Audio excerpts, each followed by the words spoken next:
Hello everyone, welcome to my channel. This is for educational purposes and we generally look at important theories of everything that may have slipped your attention because they went under the radar, they were suppressed, they are obscure, and sometimes they're difficult. But I found them to be invaluable, and I just want to share them, get them out there, and hopefully keep moving the ball forward on them. A lot of them are works in progress, you know, putting a lot of burden on one person to come up with an entire theory of everything. Sometimes it takes a few generations for these things to work themselves out. And today is video number 314 on the reciprocal system of theory from Mr. Dewey B. Larson. And Mr. Larson put out his two fundamental postulates in the late 1950s, articulating the essence of his theory, and then from there went on a process of deduction to deduce a theoretical universe about how, if his postulates are correct, then what is that? What is a universe that follows those postulates? What does a universe look like? And then from there, he wrote a bunch of books on various aspects of those findings. Now, way back in the earlier periods of these series of videos, I did go over his paper that he gave that was called The Outline of the Deductive Development of the Reciprocal System. There's about 15 videos there, and you can go through his videos to see the step-by-step process that he goes through to get from his postulates to his theoretical universe. Now here I will just give you a quick once-over on the postulates, and then we're going to get into an article that Larson wrote back in 1981, this is actually another paper that he gave that we started yesterday on scalar motion. Now, in general, the basic idea behind the first postulate, which is the most important one of the two, is that we live in a universe that is made entirely of motion.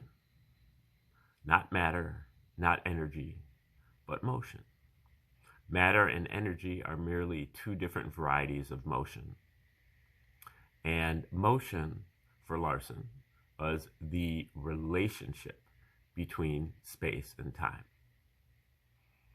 Now, if we think about motion, probably the most basic kind of motion that we can think of is speed. The bicycle is moving at 20 miles per hour. 20 miles per hour. 20 miles of space in 1 hour of time. Space over time. Speed is space over time.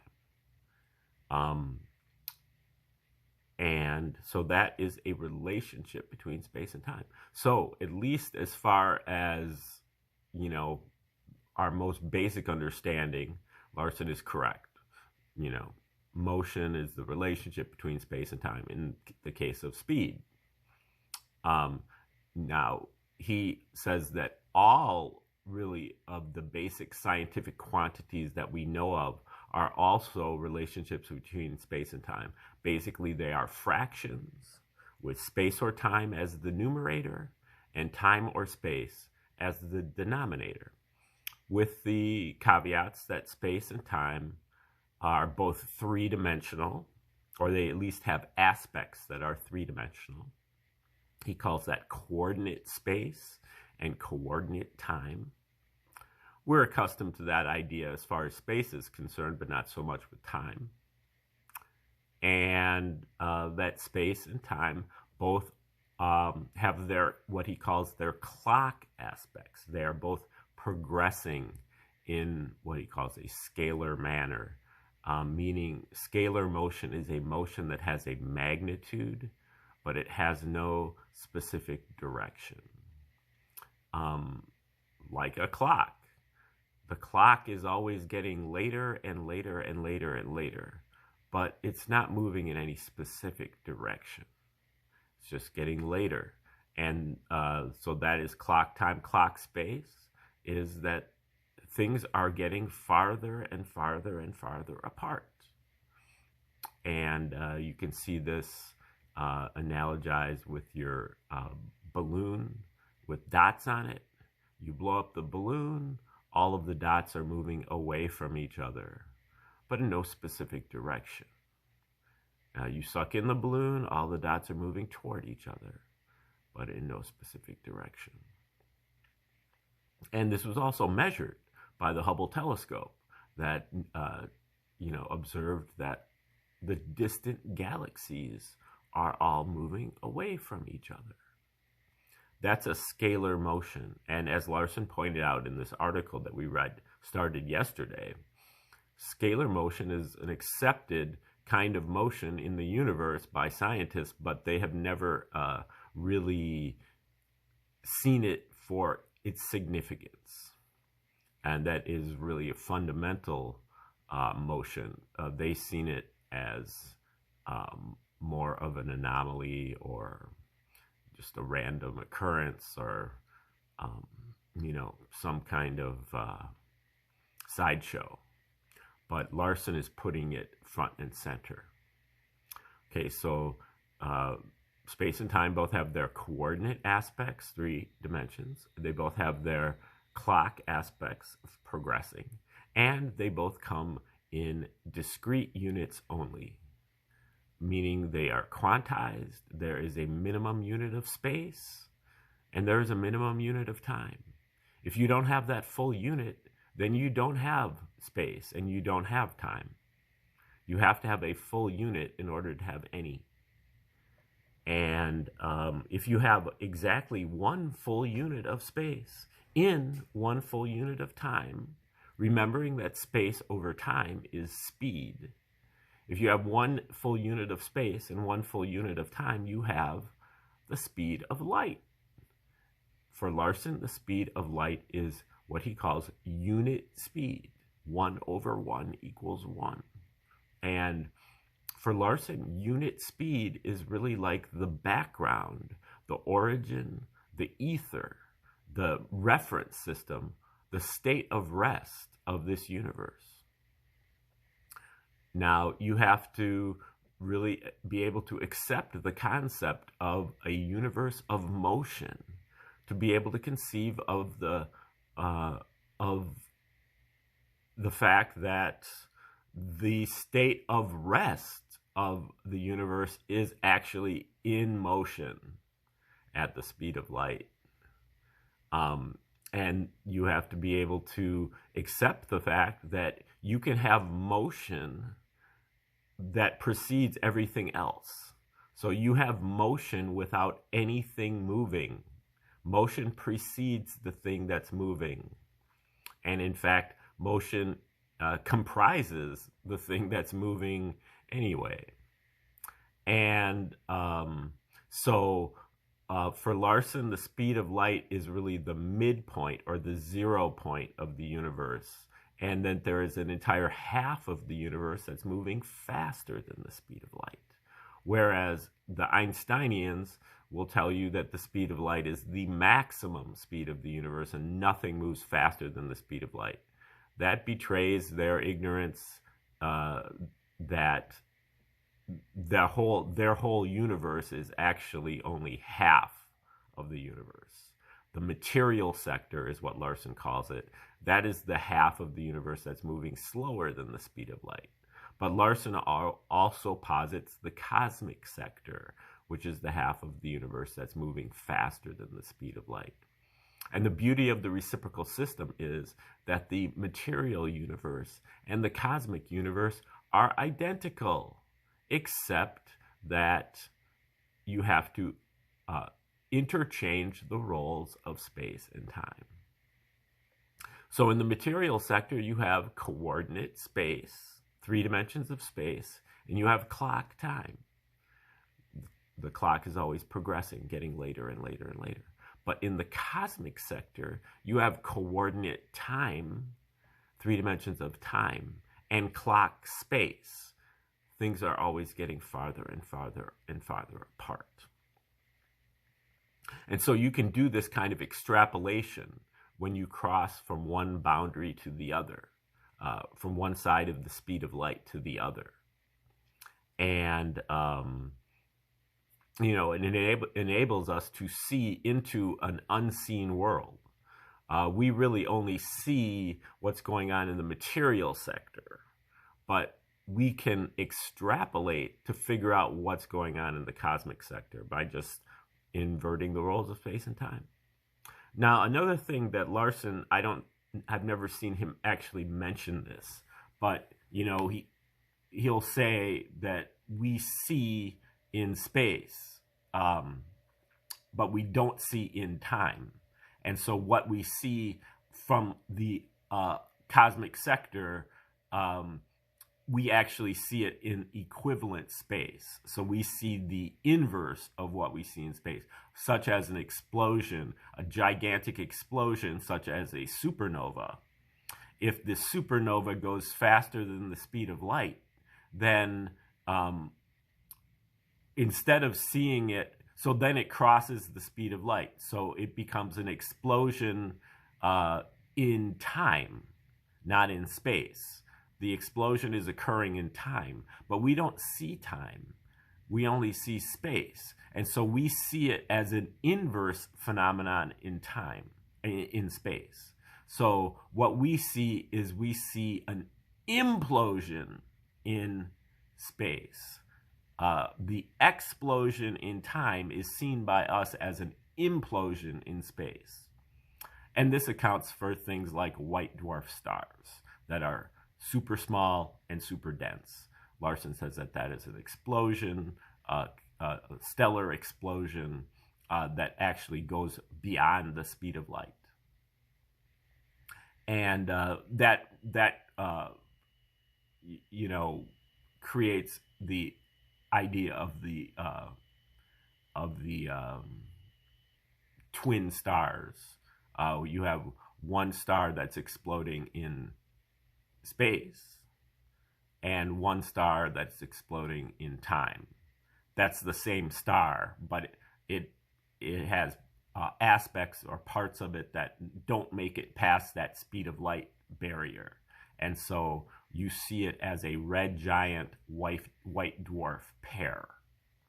The red giant is exploding in space and the white dwarf is exploding in time. But what I've never seen Larson actually say is that we hear in time. That's what we hear. So we do have some kind of equipment to penetrate this cosmic sector. That's at least the way I understand our hearing, is that we hear frequencies. We hear middle C. That's 256 cycles per second. And we hear the C above that, and that's twice that ratio. So I think that there might be some way of applying that to understanding the cosmic sector, although that's just a hypothesis. Okay, now the last thing that I wanted to mention is that you also have two sub-boundaries. You have the boundary of the speed of light that bounds the cosmic sector and the material sector. But then within the cosmic sector and within the material sector, you also have boundaries for unit space and unit time. Again, space and time are quantized. And so if you don't have a full unit of space, you do not have space. And if you do not have space, you only have time, because it's got to be one or the other or both. And because the universe is made out of motion, and motion is the relationship between space and time. And so that is what Larson calls the time region. That is the region of less than one full unit of space. So this is really, the unit of space is 4.56 times 10 to the minus 8 meters. So this is a realm of the microscopic. So this is where you have your atoms and your molecules. And this is in the time region. They are in time. And so when you cross over into the time region, you cross another boundary, the unit space boundary.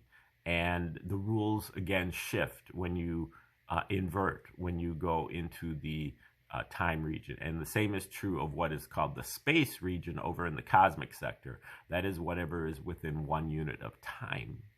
And that's what, if you don't have time, then you only have space. And the space region is for the realm of the instantaneous, the realm of what Larson would call cosmic atoms and cosmic molecules. The legacy scientists would call it antimatter. And so there's really 3 boundaries here in this universe: the unit space boundary, the unit speed boundary, and the unit time boundary. Okay, now we're going to take over with Larson. The last thing that he mentioned was that he was going to jot down some of his notes about scalar motion and about some of the anomalies that he found.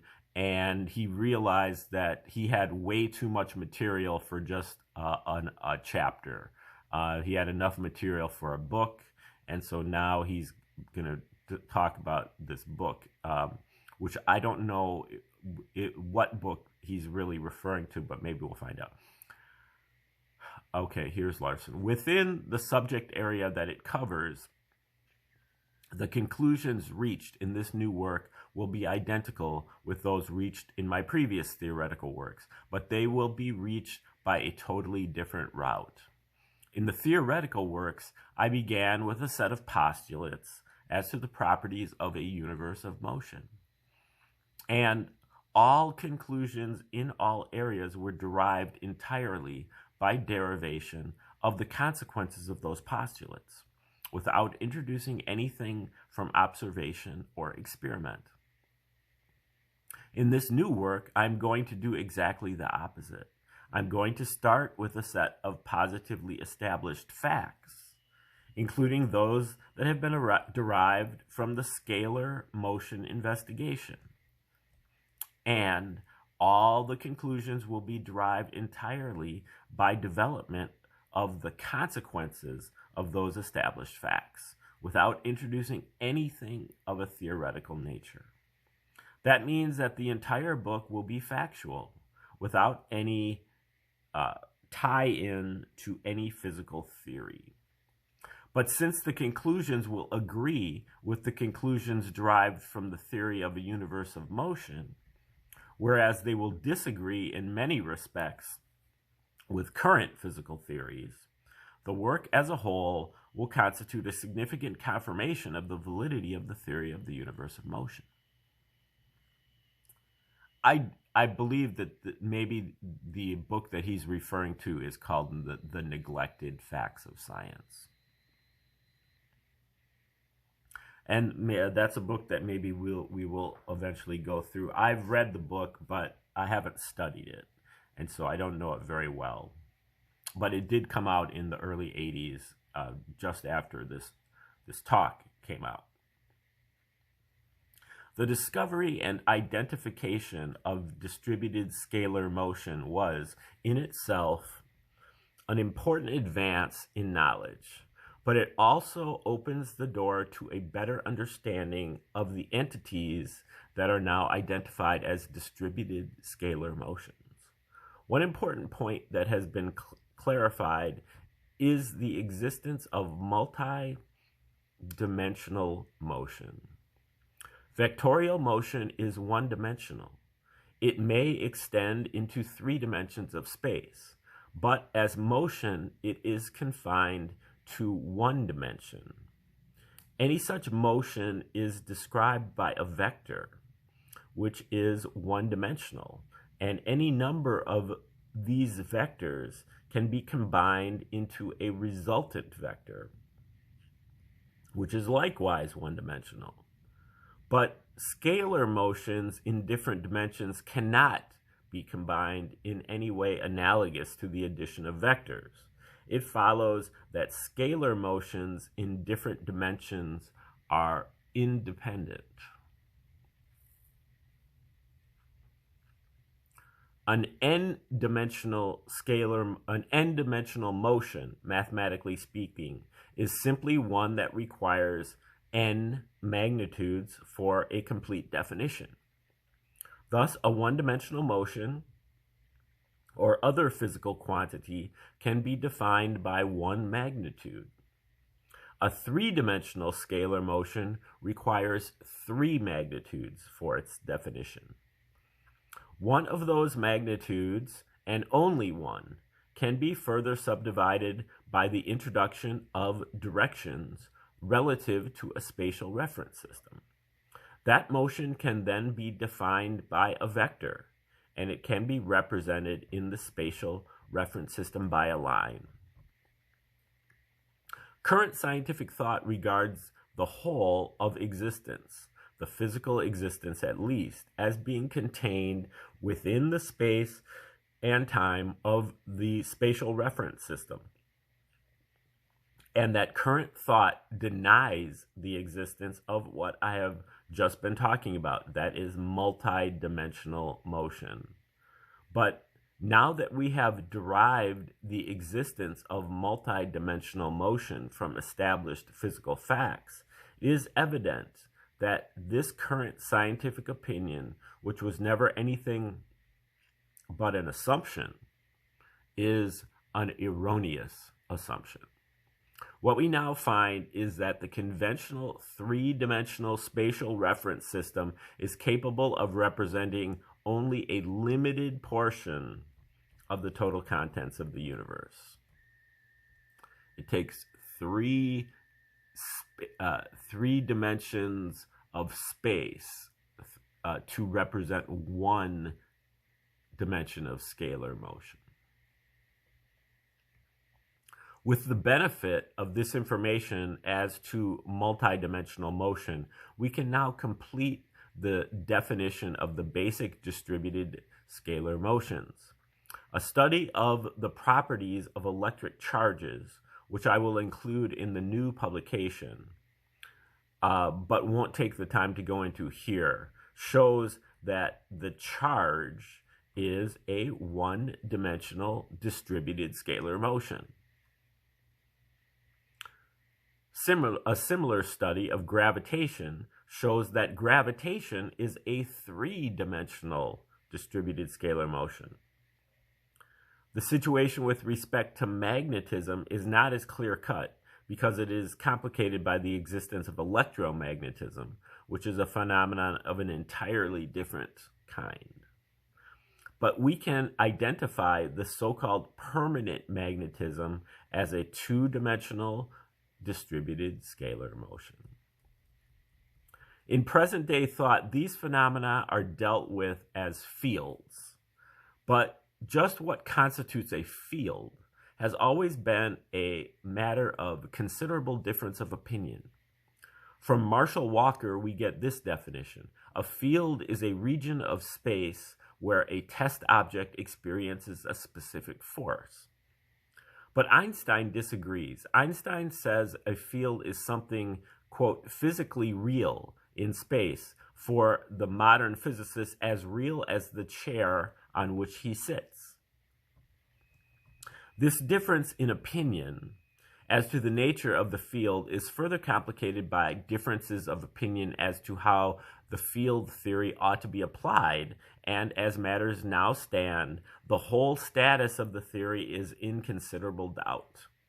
From David Park, we get this assessment of the situation. Quote, "This does not mean that the ultimate explanation of everything is going to be in terms of fields. And indeed, there are signs that the whole development of field theory may be nearer its end than its beginning, end quote. The clarification of the scalar motion situation shows that the field is neither a region of space, as indicated by Walker, or something like the physicist's chair, as indicated by Einstein. It is simply a distributed force. The force aspect of a vectorial motion is a vector. The force aspect of a distributed scalar motion is a field. The failure to recognize important facts such as the existence of distributed scalar motion has a double effect in that it encourages the development of erroneous theories and then causes a disregard of the facts that disagree with those theories. The situation with respect to gravitation is a good example. The observed facts with respect to gravitation are well known, and they are almost entirely disregarded. As nearly as can be determined from observation, gravitation acts instantaneously without an intervening medium and in such a way that its effects cannot be screened off or modified in any way. But those properties are so difficult to explain on the basis of present-day theory that the physicists have resorted to the unusual expedient of constructing a fictitious set of properties that they can explain and substituting those fictitious properties for the observed properties. Notwithstanding all evidence to the contrary, present-day physical opinion insists that gravitation must be propagated at a finite velocity through a medium or something with the properties of a medium. Einstein, of course, made space a medium, gave it the properties, as he said, of a medium. It is freely admitted that there is no evidence to support this present-day contention. As one prominent physicist puts it, nowadays we are also convinced that gravitation progresses with the speed of light. This conviction, however, does not stem from a new experiment or a new observation. It is a result solely of the theory of relativity, end quote. Once it is recognized that gravitation is a distributed scalar motion, all necessity for this defiance of the facts is removed, because the properties of a distributed scalar motion are exactly those properties of gravitation that have proved so difficult to understand. Okay, we're going to stop there and start up tomorrow from the same spot. And I think it'll probably take us 1 or 2 more days to get through this paper. Probably 2. And thanks for tuning in today. Have a great day.